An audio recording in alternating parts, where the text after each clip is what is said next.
안녕하세요. 오늘도 서연살롱을 찾아주셔서 감사합니다. 저는 용인에 사는 50대 후반의 여성이에요. 어릴 적 저는 과일 가게를 하시는 부모님과 셋이서 단란한 분위기 속에서 자랐어요. 20여 평의 붉은 벽돌 빌라 전세에서 조금은 빠듯한 생활이었던 것 같아요. 부모님은 제가 그런 걸 느끼지 못할 만큼 낙천적이셨어요. 경제적으로 풍족하지는 않지만 단란하고 즐거웠던 저희 집은 엄마 아빠가 어느 날 갑자기 교통사고로 돌아가시면서 깨져버렸답니다. 동네 시장 상인회에서 단풍놀이를 갔는데 오는 길에 고속버스가 빗길에 미끄러지면서 난 사고였다고 해요. 저희 집뿐만 아니라 동네 전체에서 가족을 잃은 사람들, 다친 사람들이 많이 나와서 한동안 통곡 소리가 끊이질 않았어요. 졸지에 혼자가 된 저는 엄마의 여동생인 이모와 살게 됐어요. 중학교 1학년이던 제가 혼자 상복을 입고 조문객을 맞는 걸 본 이모는 눈시울을 붉히면서 은영아, 이제부터 이모하고 살자. 이모부도 좋다고 하셨어. 어린 게 혼자서 이게 무슨 고생이야. 아우 세상에. 언니랑 형부는 어쩌다가 이런 이쁜 딸을 놓고 먼저 가버린 거야. 하며 저를 꼭 안아주셨고 그때서야 저도 꾹 참고 있던 눈물을 터뜨리고 말았어요. 갑자기 부모님을 잃고 어안이 벙벙했는지 한동안 울지도 못하고 있었거든요. 이모는 저한테 어려운 보험금 문제나 저희 집 전세금 빼는 것도 다 도와주셨어요. 저희 집은 지방이었고 이모네는 서울이었기 때문에 저는 전학을 가야 했어요. 엄마 아빠가 갑자기 제 옆에서 사라진 것도 서러운데 학교까지 옮기고 친구들을 못 본다고 생각하니 너무 속상했어요. 이모와 이모부는 저한테 잘해주려고 애쓰셨지만 저는 한동안 말도 잘 안 하고 밥도 잘 안 먹었어요. 그런데 저희 반 몇몇 애들이 저에게 자꾸 말도 시키고 같이 매점도 가고 숙제도 같이 해주더라고요. 저는 조금씩 기운을 차렸고 얼마 안 가 다시 웃으며 지낼 수 있게 됐어요. 반 아이들과도 금방 친해졌고요. 어느 날 제가 친구들하고 장난치다가 깔깔 웃었더니 제 짝이 이제 니네 엄마 한시름 놓으셨겠다. 실은 우리도 네가 처음에 어두워 보이고 말도 안 해서 걱정했거든. 나를 걱정했어? 근데 우리 엄마라니? 엄마를 알아? 너 전학 오고 얼마 안 돼서 학교에 오셨어. 아, 이거 말하지 말라고 하셨는데 뭐 지금은 네가 괜찮으니까 얘기해도 되겠지. 친구 얘기를 들어보니 이모는 학교에 찾아와서 저와 가까이 앉는 친구들한테 맛있는 걸 사주시면서 저를 부탁하셨다고 해요. 제가 갑자기 서울로 이사 오게 돼서 적응 못하고 있다며 잘해달라고요. 이모도 형편이 좋은 편이 아니었는데 그렇게 저를 신경 써주신 게 너무 고마웠어요. 이모, 우리 반 애들 만났었다며. 근데 엄마라고 했어? 들었구나. 미안해. 많이 놀랐지? 이모랑 산다고 하면 혹시 놀리는 애들이 있을까봐 그랬어. 멋대로 엄마라고 해서 미안하다. 아니야. 나 위해서 거짓말까지 했는데 내가 왜 화를 내. 정말 고마워 이모. 저는 이모랑 이모부한테 걱정이라도 끼치지 말아야겠다고 마음먹었어요. 그래서 학교에서도 집에서도 밝고 명랑하게 지냈죠. 이모부는 자동차 영업을 하셨고 이모는 간호조무사로 일하셨어요. 두 분 사이에는 자식이 없었어요. 저는 어느 날 새벽 잠결에 화장실을 가다가 이모 부부가 하는 얘기를 들었어요. 은영이 우리가 자식처럼 키우자. 우리도 애 없어서 그동안 쓸쓸했잖아. 당신 정말이야? 나 그 얘기 너무 하고 싶었는데 당신이 어떤 마음일지 몰라서 망설였거든. 은영이 데려올 때도 당신이 얼른 그러자고 해줘서 얼마나 감동했는데. 무슨 소리야. 당신 언니가 남긴 소중한 핏줄이잖아. 당신한테 소중하면 나한테도 그래. 라는데 너무 고맙고 마음이 놓여서 방에 가서 이불을 쓰고 펑펑 울었어요. 그동안 저도 모르게 긴장하고 있었고 혹시 나를 거추장스러워하면 어쩌나 그런 마음이 조금은 있었거든요. 저는 그런 이모 부부의 사랑에 보답하는 사람이 되자고 마음먹었죠. 학교에서 친구들과도 더 잘 지내고 공부도 나름 열심히 했어요. 따뜻하고 마음 좋은 이모부와 다정한 이모와의 생활은 매일매일이 행복했어요. 저는 부모님을 잃은 아픔을 조금씩 치유할 수 있었고요. 두 분이 늙으시면 제가 꼭 모시고 살 거라고 다짐을 할 만큼요. 하지만 제가 고1이 됐을 때 비극은 또다시 예고도 하지 않고 저희 집에 들이닥쳤어요. 자동차 매매 때문에 출장을 갔던 이모부가 갑자기 쓰러지셔서 심근경색으로 돌아가셨어요. 저와 이모는 너무 충격을 받아서 장례식 내내 통곡만 했어요. 장례식이 끝난 후에 이모는 저에게 은영아, 이제 우리 둘밖에 없다. 너 건강해야 돼. 알았지? 너까지 없으면 나 살아갈 희망이 없어. 나 건강해 이모. 걱정하지 마. 이모도 건강 잘 챙겨. 이모야말로 나 두고 빨리 가면 안 돼. 내가 이모 꼭 호강시켜 줄게. 저는 혼자 고생하시는 이모를 위해 얼른 돈을 벌어야겠다고 생각했고 고등학교를 졸업하자마자 유명한 한정식 레스토랑에 취직했어요. 이모는 제가 대학에 가길 바랐지만 저희 형편을 생각하면 그럴 수 없었어요. 제가 공부를 엄청 잘했다면 모를까, 그것도 아니었거든요. 그래서 빨리 돈을 벌 수 있는 길을 택하기로 했죠. 다행히 저를 좋게 봐주신 담임선생님 소개로 일자리를 얻게 됐어요. 저는 주방장님이 양념을 하고 음식 밑간을 할 때마다 어깨 너머로 열심히 보고 속으로 다 외워뒀다가 하루 일이 다 끝나고 나면 아무도 없는 주방에 남아서 혼자 실습하곤 했어요. 평균 4시간 못 자면서도 그렇게 끈기 있게 했더니 밑반찬 담당이 됐고 가정식과 궁중요리 자격증 시험을 다 한 번에 붙게 되더라고요. 그렇게 5년여의 노력 끝에 저는 드디어 제 식당을 낼 수 있는 미천을 마련하게 되었어요. 레스토랑을 나와서 조그마한 가게를 얻었죠. 회사가 많은 동네였기 때문에 저는 집밥을 먹는 느낌을 주려고 했어요. 찌개나 국 위주의 메뉴를 짜고 반찬을 다른 식당들과 차별했죠. 그동안 한정식 레스토랑에서 배웠던 걸 더 대중적인 재료로 바꿔서 응용했어요.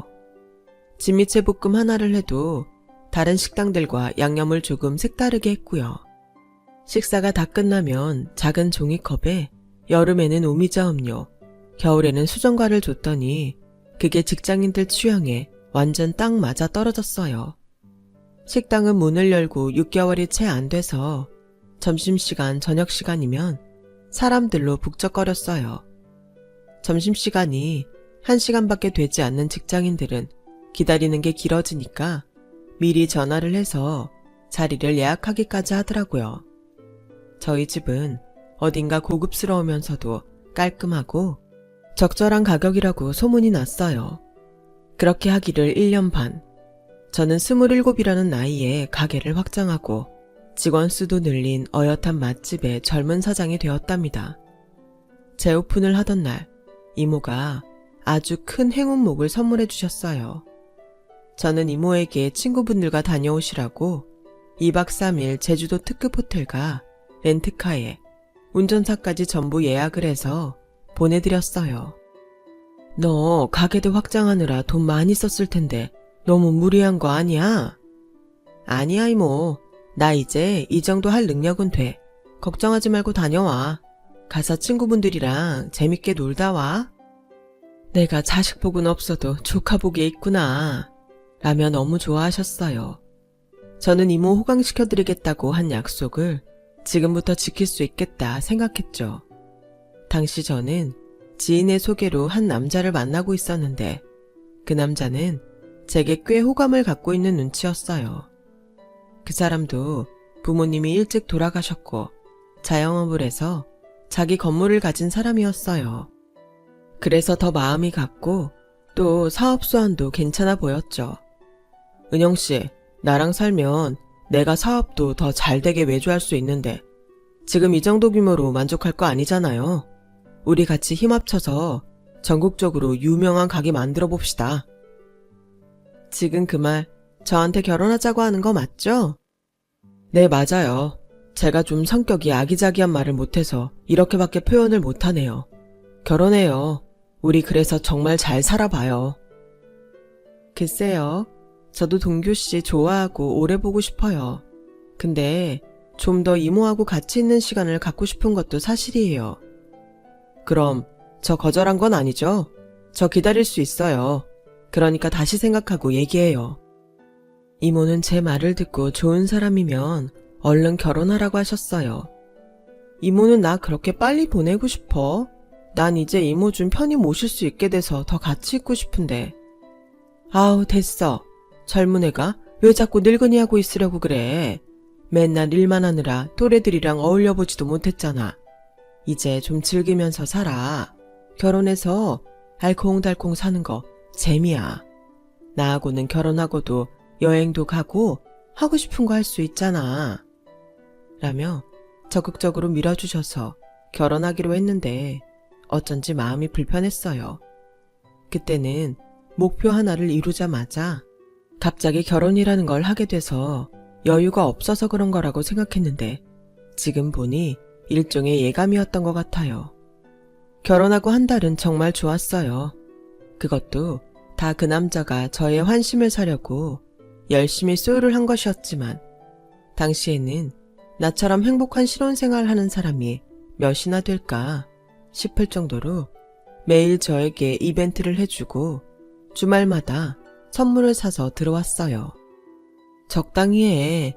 맨날 이렇게 받기만 하면 나중에 한번 빼먹는 거 가지고 엄청 서운해질 것 같아. 그럼 그때 2배로 더 해주면 되지. 그런 건 걱정하지 마. 아, 맞다. 내가 이번에 새로 건물 사는 거 있잖아. 그거 당신하고 공동명의로 하고 싶어서 그러는데 도장 좀 주라. 당신이 애써서 번 돈으로 사는 건데 왜 나랑 공동명의를 해. 됐어. 우리 이제 부부잖아. 운명 공동체라는 말이 왜 있겠어? 우리는 한 배를 탄 거라고. 뭐든 같이 해야지. 저는 그 남자가 보여준 행동들이 있었기 때문에 저 말도 진심이라고 생각했어요. 솔직히 어떤 남자들은 부인이 돈 쓰는 거 눈치 준다는 얘기도 들었는데 건물을 공동명의로 한다니 너무 감동이었죠. 당신은 가게 때문에 많이 바쁘잖아. 도장 주면 내가 해놓을게. 걱정 말고 푹 쉬고 일할 준비해. 그렇게 제 도장을 가져간 남편은 나중에 공동명의로 된 계약서를 보여주며 나중에 같이 건물을 보러 가자고 했어요. 가게 잠깐 비울 수 있는 날 있으면 가자. 근데 내 도장은? 아, 맞다. 내가 사무실에 놓고 깜박하고 안 가져왔네. 내일 가져올게. 그러고도 남편은 며칠 동안 계속 도장을 잊어버리고 안 가져왔고 저도 가게 일로 바빴기 때문에 나중에는 도장 받는 걸 깜빡했어요. 한편으로는 남편이 가지고 있는데 무슨 일 있겠나 방심하는 마음도 있었어요. 그리고 얼마 안 돼서 남편은 리조트 부지를 알아보는 친구와 출장을 간다더군요. 얘가 뭐든 나 없으면 일을 못해. 내가 봐줘야 안심이 된다는 거야. 아니, 그래서 어떻게 자기 사업을 하나 모르겠어. 그만큼 당신이 믿음이 간다는 거겠지. 다녀와. 남편은 며칠 있으면 올 거라면서 짐을 이것저것 챙겼고 다음날 제가 일어나기도 전에 나갔더라고요. 그게 그 사람을 본 마지막이었어요. 다음날 저희 가게에 웬 화려한 생김새의 여자가 저를 찾아왔어요. 당신, 이동진 알지? 그게 누군데요? 그리고 누구세요? 저는 다짜고짜 반말하는 그 여자에게 까칠하게 말했죠. 그랬더니 여자는 떨리는 손으로 사진을 꺼내더라고요. 이거 제 남편인데 왜 이 사진을 그쪽이 갖고 있어요? 이 사람이 이동진이잖아. 왜 시치미를 떼? 아니에요. 제 남편 이름은 박동규예요. 그러자 그 여자는 다리를 휘청거리더니 의자에 털썩 주저앉았어요. 혹시 그 남자한테 돈 준 거 있어? 뭐 통장이나 문서 같은 거. 왜 그러시는데요? 무슨 일이에요? 저는 부들부들 떨며 어쩔 줄 모르는 여자를 보자 불안함에 확 휩싸였어요. 그놈 사기꾼이야. 나랑 결혼해서 통장이고 뭐고 다 공동명의로 만든 다음에 홀랑 다 빼먹고 갔다고. 그제야 저는 도장을 준 게 생각났고 부랴부랴 가서 건물 문서를 찾았어요. 그리고 그 건물을 찾아갔는데 주인이 따로 있더라고요. 문서는 가짜였어요. 며칠 후에는 가게에 또 모르는 사람이 찾아오더니 자기가 제 가게를 샀다는 거였어요. 남자는 제 도장을 가져가서 가게를 공동명의로 바꾼 다음에 팔아버렸더군요. 한순간에 폭풍우가 몰아쳐 다 쓸어가 버린 것처럼 저는 제가 쌓아 올린 것들을 몽땅 잃었어요. 이모는 반쯤 넋이 나간 저를 보며 어쩔 줄 몰라 하셨어요. 미안하다 은영아. 내가 결혼을 재촉하는 게 아니었는데 나 때문에 이게 뭐니? 어쩌면 좋니? 하지만 당시에는 아무 소리도 들리지 않았어요. 너무 기가 막혔고 온몸에 기운이 다 빠져나간 기분이었어요. 부모님을 잃고 이모부도 잃었지만 제게는 음식을 만드는 재주가 있었고 그래서 이제야 이모와 함께 행복해질 거라고 그렇게 굳게 믿었는데 하늘이 저를 버린 게 분명하다는 생각만 들더라고요. 이모는 그런 제가 뭔가 심상치 않게 느껴졌는지 한시도 제 옆에서 떨어지지 않으셨고 잘 때도 제 옆에서 주무셨어요. 몇 달을 그렇게 보낸 어느 날 저는 자다가 이모의 기침 소리에 깼어요. 이모는 무릎도 퉁퉁 붓고 열도 심하게 나고 있더라고요. 알고 보니 낮에 청소 도우미를 하러 갔다가 그 집 화장실에서 미끄러진 거였어요. 응급실에 입원한 이모를 보고 있자니 눈물이 저절로 났어요. 엄마 아빠 잃은 저에게 유일하게 손 내밀어줬던 이모인데 제가 지키지 못해서 이렇게 됐구나 싶어 가슴이 미어지더라고요. 저는 다시 정신을 차리고 갖고 있는 통장을 다 꺼내서 봤더니 변두리에 작은 가게 하나는 낼 돈이 되더라고요. 저는 통장을 들고 나가 여기저기 발품을 해서 겨우 작은 가게를 얻었어요. 이모 집도 팔고 제 가게와 가까운 데에 전세를 얻었고요. 이모 집 사준다고 했는데 오히려 평생 모은 돈으로 산 집 팔게 했네. 내가 다시 일어나서 꼭 다 갚아줄게. 넌 그런 말 좀 하지 마. 가족끼리 뭘 자꾸 갚는다고 해. 우리 그냥 먹고 살 만큼만 벌면 돼. 지난 일 생각하면 너무 억울하고 분하지만 이제 앞으로만 생각하자. 라며 저를 격려해 주셨어요. 가게를 겨우 열긴 했지만 장사는 생각만큼 잘 되지 않았어요.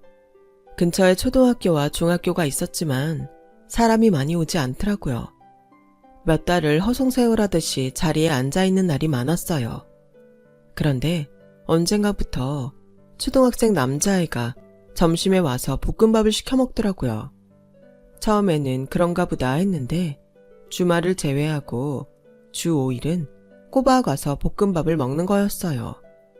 나중에 너무 궁금해서 물어보니 할머니와 둘이 있다고 하더라고요.